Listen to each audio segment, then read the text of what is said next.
Lula e Mota atropelam Câmara no projeto de censura nas redes, mas tomam um drible sensacional da oposição na CPMI do INSS. Fala pessoal, aqui é Thiago com mais notícias desse caos que é a política brasileira. Então, já deixa seu like, se inscreve no canal, segue o perfil, compartilha para esse conteúdo chegar em mais pessoas porque a nossa força está na informação descentralizada fora do controle da mídia tradicional. Não custa nada para você e ajuda a nossa mensagem a se expandir e chegar em mais pessoas para que mais pessoas tomem ciência de tudo que está acontecendo na política brasileira que a grande mídia faz questão de não informar. Nessa terça-feira, o presidente da Câmara, Hugo Mota, usou uma manobra absurda e autoritária. Ele fez a aprovação da urgência no projeto que diz combater a adultização de crianças nas redes, mas que, se a gente pegar como base a opinião do PT, as próprias coisas que o PT e Lula e membros do PT falam, como a Gleisi Hoffmann, que parafraseou aquele grande poeta e filósofo brasileiro Felipe Neto, e disse: a esquerda vai continuar sendo massacrada nas redes se a gente não mudar, se a gente não tiver a regulação das redes sociais. Se a gente somar isso como base e tudo mais que eles sinalizam, indicam, falam, fazem, é certo que esse projeto não vai ser usado para proteger as crianças e adolescentes de uma adultização porno, sabe? Aquilo que o YouTube não gosta muito que seja dito. E isso vai ser usado para regular as redes. E em regular as redes, entenda fazer todo o possível para calar a direita e toda a voz contrária e crítica à esquerda, ao PT, ao Lula, ao STF. E para fazer a urgência do projeto passar a qualquer custo, Mota realizou a aprovação de maneira simbólica, em segundos. Ele virou, pegou, a favor do projeto tal. Quem é contra, levanta a mão, ninguém, beleza, aprovado. Cara, foi absurdo. E logo depois disso, e logo dessa aprovação absurda, simbólica, que não teve nada de simbólica, foi uma grosseria, o Marcel Van Hatten, do Novo, pediu a votação nominal. Virou e falou: não, presidente, queremos votação nominal.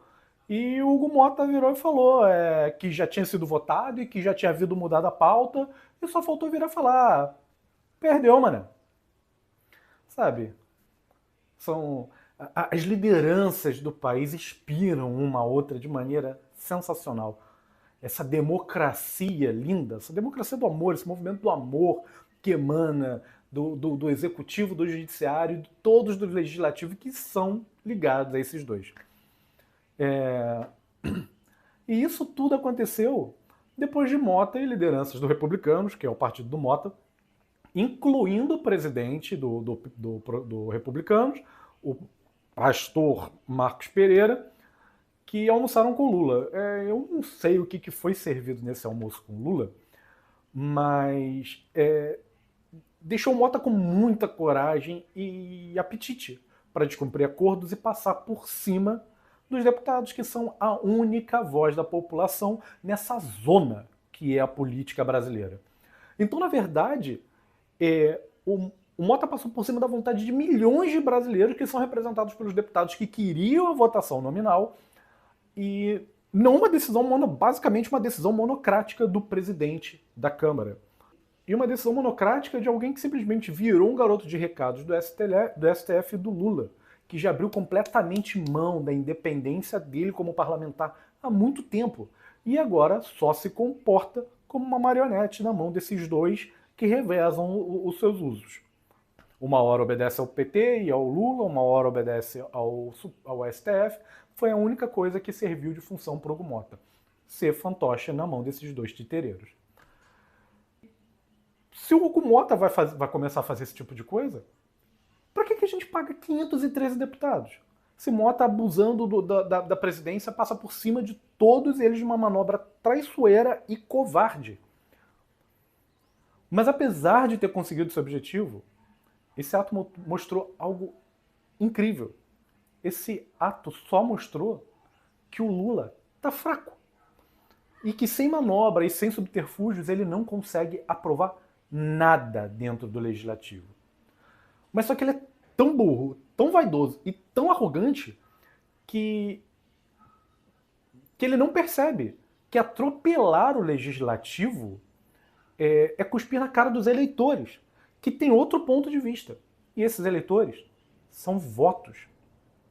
E a única moeda que a maioria dos políticos valoriza mais do que dinheiro é voto na urna. Porque eles querem se perpetuar nos seus cargos. E para isso eles precisam de voto. Dinheiro ajuda? Dinheiro é bom? É. Mas sem voto, eles não conseguem nem dinheiro, nem poder. E quando eles veem que esse voto está se deslocando para outro lado, eles seguem o voto. E o desespero do Lula e do STF e de todo o sistema, que é que apesar de tudo que eles fizeram com a direita, e principalmente com o Bolsonaro, quem tem voto ainda é o Bolsonaro e a direita. E que eles precisam ir para um all-in e para um tudo ou nada em relação a calar a oposição nas redes e tentar acabar com a vida política dos seus opositores. Isso tudo porque a cada dia mais a esquerda perde apoio. E suas ideias, quando levadas ao sol do debate, elas se desfazem que nem um vampiro, que nem um monstro parasita das trevas, que são a maioria dos políticos da esquerda. Mas só que, pô, quando tava aquela alegria depois desse absurdo que o Mota fez, Lula, Mota e o Alcolumbre, que é um dos mais cotados para ser o próximo premiado com o grande prêmio Magnitsky, recebendo esse prêmio diretamente das mãos de Donald Trump, por ser um apoiador de pessoas que cometem violação de direitos humanos. Parabéns, Alcolumbre, parabéns. Só que, cuidado, hein? Eu acho que o Flávio Dino tá te passando nessa corrida, hein? Eu acho que o Flávio Dino tá buscando forte o grande prêmio Magnitsky. O próximo, o segundo lugar, porque o primeiro, indiscutivelmente, já é do Moraes. E essa galera não teve nem tempo de comemorar, não tiveram nem tempo de comemorar, porque quando acharam que já estava tudo dominado e que poderiam transformar a CPMI do INSS numa grande operação de varrer tudo para debaixo do tapete e se fazer de maluco e fingir que não aconteceu nada, e que tudo isso já ia ser certo, porque eles iriam conseguir eleger o Omar Aziz para a presidência e o Ricardo Aires para a relatoria.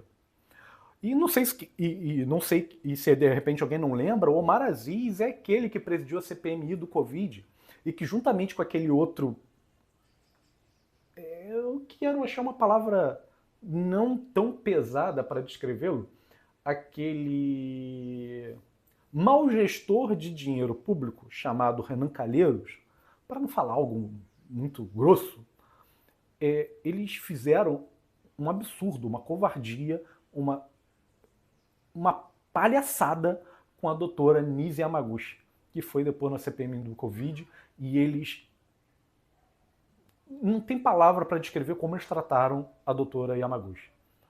E que eu espero muito que eles paguem um dia por isso que eles fizeram. Eles vão pagar, nem que seja em outro lugar.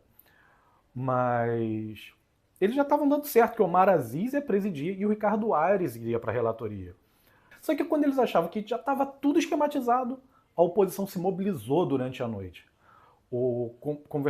Tiveram várias conversas e o senador Girão, o Eduardo Girão, do Novo, foi um gigante e abriu mão da sua candidatura para a presidência da CPMI para conseguirem aglutinar todos os votos de um único candidato. Um dos principais responsáveis por toda essa articulação foi o deputado Sóstenes Cavalcante, que também, um dos líderes do PL, que também foi muito bom, foi muito brabo nessa ação, foi incrível nessa articulação e conseguiram conversar com líderes, com líderes de outros partidos e conseguiram 17 votos que elegeram o senador Carlos Viana para a presidência da CPMI, que escolheu como relator o deputado Alfredo Gaspar do União Brasil. Viana e Gaspar não são aquilo que a gente pode falar, são bolsonaristas, são de direita, não, eles são centro. E como uma galera do centrão, sabe, de vez em quando vão um pouco mais para a esquerda, de vez em quando vão um pouco mais para a direita. Pelo menos não são o Omar Aziz e o Ricardo Aires, que são centro não, né? Eles são esquerda camuflada. A gente costuma falar, centro-esquerda. Não, eles são esquerda com viés de centro. E completamente funcionários do Lula. Mas só que só de não serem abertamente fantoches do Lula, isso já é uma vitória. Já dá esperança de que dessa CPMI possa sair alguma coisa interessante. Antes não ia sair nada. Ia ser muito difícil sair qualquer coisa, porque o Omar Aziz e o Aires estavam lá simplesmente para jogar tudo para debaixo do tapete e matar a CPMI. Tanto que um dos argumentos que foi feito nessa articulação para conseguir eleger o senador Carlos Viana e o Alfredo Gaspar como relator foi isso, foi a isenção. Foi mostrar para todo mundo que Omar Aziz é simplesmente um funcionário do Lula. Não ia ser uma CPMI independente. Ia ser a CPMI do Lula. E agora tem chance de que seja conseguido levar a depor pessoas que possam trazer coisas interessantes para os fatos, pros fatos acontecidos no absurdo, no roubo do INSS. Dentre eles, a cereja do bolo seria trazer o Frei Chico, o irmão do Lula, que é vice-presidente do o Sindicato dos Aposentados, que foi um dos que mais roubou nesse caso. O que a gente pode esperar dessa CPMI, não sei, mas não vai ser o passeio no parque que o Lula imaginou. Talvez até com chance de, na verdade, virar um grande trem fantasma para ele. E aqui eu já deixo os meus mais sinceros votos pro Lula, que tudo de pior dê para ele nessa CPMI. Tudo de pior aconteça com ele nessa CPMI. Tudo de podre venha à tona. E já deixa seu like, se inscreve no canal, ou segue o perfil, compartilha esse vídeo com todos que você conhece, para que mais pessoas possam se libertar da mídia tradicional com as suas reportagens manipuladas e compradas pelo governo e pelo sistema. A informação compartilhada por nós é uma das nossas maiores armas contra tudo isso, contra o sistema, contra o STF, contra o governo Lula, contra a esquerda, contra tudo, contra todos que não querem que o povo de verdade tenha voz. A internet nos deu voz. E essa voz é amplificada quando nós compartilhamos e divulgamos o conteúdo da nossa bolha. Sim, todos vivem em bolha, mas quem sabe a gente consegue fazer a nossa bolha chegar a mais pessoas possível. E você ajuda muito fazendo isso, se inscrevendo no canal ou seguindo o perfil, deixando seu like, comentando e principalmente compartilhando com pessoas para que essa notícia, para que essas informações se expandam e cheguem ao maior número de pessoas. Muito obrigado, um abraço e até o próximo vídeo.